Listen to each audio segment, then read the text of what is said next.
Hey guys, today we're in the book of Joshua, chapter 22.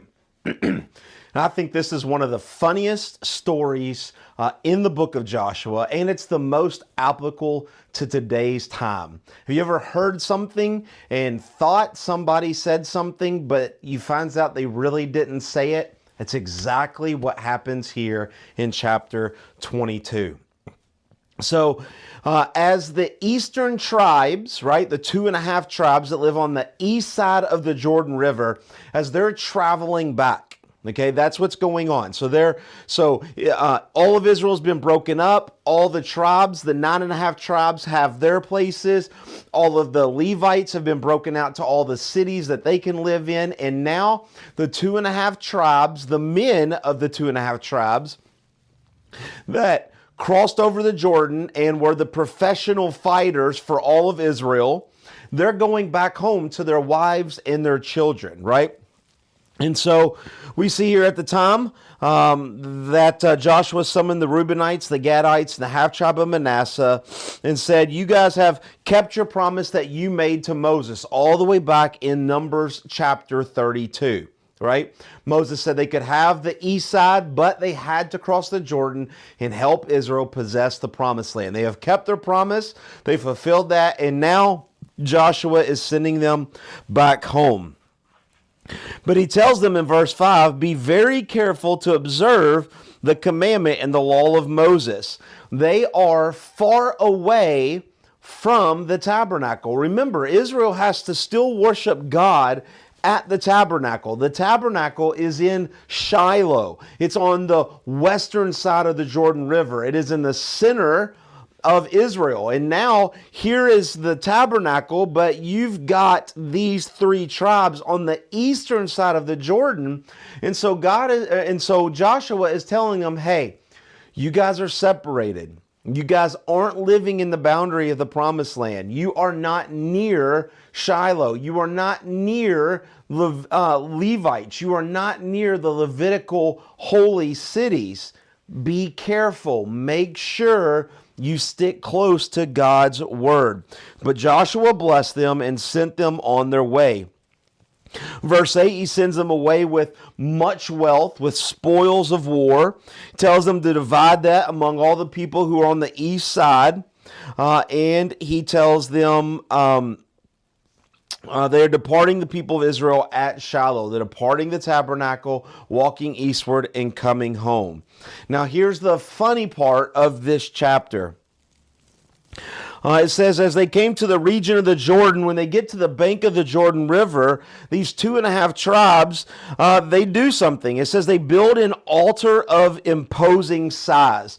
Now, we don't know exactly how big this is, but it would have been big enough to see it across the river at a flood stage, which would have been 1 mile or 2 miles wide. I mean, it would have been a humongous of an altar, right? But all of the tribes on the west side, the 9.5 tribes, hears that, oh my goodness, the 2.5 tribes, they've built another altar, and it's huge. And the people hear this, and they hear it's on the frontier of the land. They built it on the west bank of the promised land. And so they do what every good church does, right? They get together to talk about how bad other people are. And they get together in a whole assembly, verse 12, at Shiloh and make war against them. Now, in their defense, they feel like they've heard that the 2.5 tribes that went on the east side of the Jordan, they've built another altar. They're worshiping another God. They've turned their backs on Yahweh.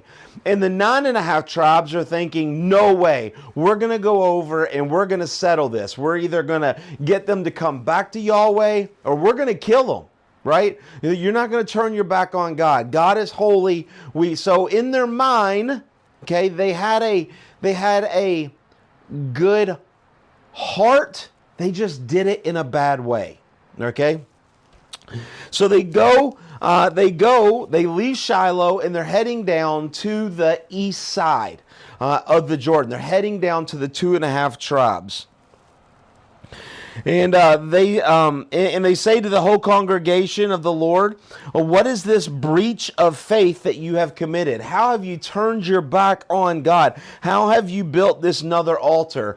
And he gives some examples. Have you turned your back on God like they did at the sin of Peor, all the way back in Numbers chapter 25, where 24,000 people died? Did you turn your back on God like Achan did in Joshua 7 and verse 20? He did not break this matter of devoted things, and he did not perish alone for his iniquity. And the people of Reuben, the people of Gad, and the half tribe of Manasseh are looking at one another thinking, what in the world have we done? What are they talking about? We haven't done anything bad. In verse 22, it says, the mighty one, God the Lord. In the Hebrew, it says Elohim El Yahweh. These are three names of God. This is like evoking like the full name, right? You remember when you were a kid and your mom would yell out your full name, you knew you were in trouble. Here, the 2.5 tribes are crying out to God, the full name of God, Elohim Yahweh, right?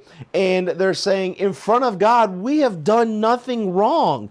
If we've done something wrong, what do they say? They say, do not spare us today. They say, if we have done something wrong, kill us right now. We have done nothing wrong.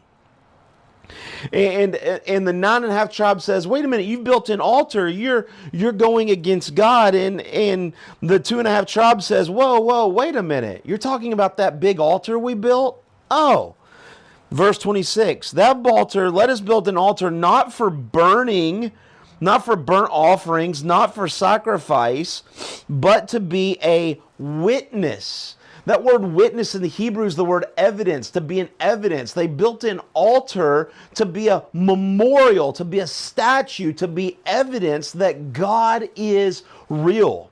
So the 9.5 tribes saw this big altar and they thought, man, they're sacrificing to another God. Let's kill them. They get down with their swords and their spears and they say, we're going to kill you. And the 2.5 tribes says, whoa, you guys talking about this? This big statue? This is a memorial. We built this so that generation after generation would come and they would see this altar and it would remind them that there's a true God who gave us a promised land, a God that intercedes for us, a God that is there, and to remind us of a place in Shiloh, a place where God dwells in the tabernacle. And the 9.5 tribes of Israel go, oh, that makes sense. Okay, we're not mad at you anymore. Sorry, we got it wrong, right? It's exactly what happens. In verse 30, it says it was good in their eyes. It means that they understood what was happening. They thought they were doing something bad, but they did something good, and it was just something that got turned around, right? And so their priest comes in, Phinehas, and says, oh, you have not committed sin. He says, you're not guilty. Everything is okay. And it goes on in verse 33, it says, the report was good in the eyes of the people of Israel, and the people of Israel blessed God and spoke no more of making war against them to destroy the land. The people of Reuben, the people of Gad, called this altar witness. They literally called this enormous altar evidence. It is evidence of God. For they said it is a witness, it is evidence between us that the Lord is good. It's something that the world can see that says, how will the lost world know that God is real? By this altar. It is evidence. It is witness. What's interesting is that in the Gospels, Jesus does the exact same thing. In John chapter 13, Jesus is sitting around with his disciples and he says, do you know how the lost world will be able to know that there's a real God? And they're like, how? And he says, it is through your love. Your love will be a shining example to the world, right? It's your love is proof that God exists. And just as Christians, as we love those who are unlovable, as we are not like the world and cast blame and doubt and hate on everybody, but we love all people because they're all made in the image of God, that is a cry to the world, is proof, it is an altar, it is evidence that there is a God, there is a creator who loves us, who made us for worship and for his glory.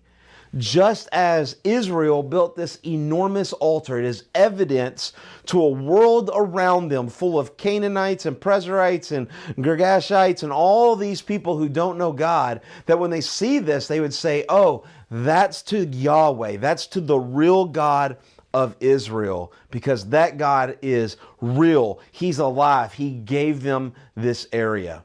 Hope that makes a little bit more sense, and we will see you tomorrow in chapter 23. God bless.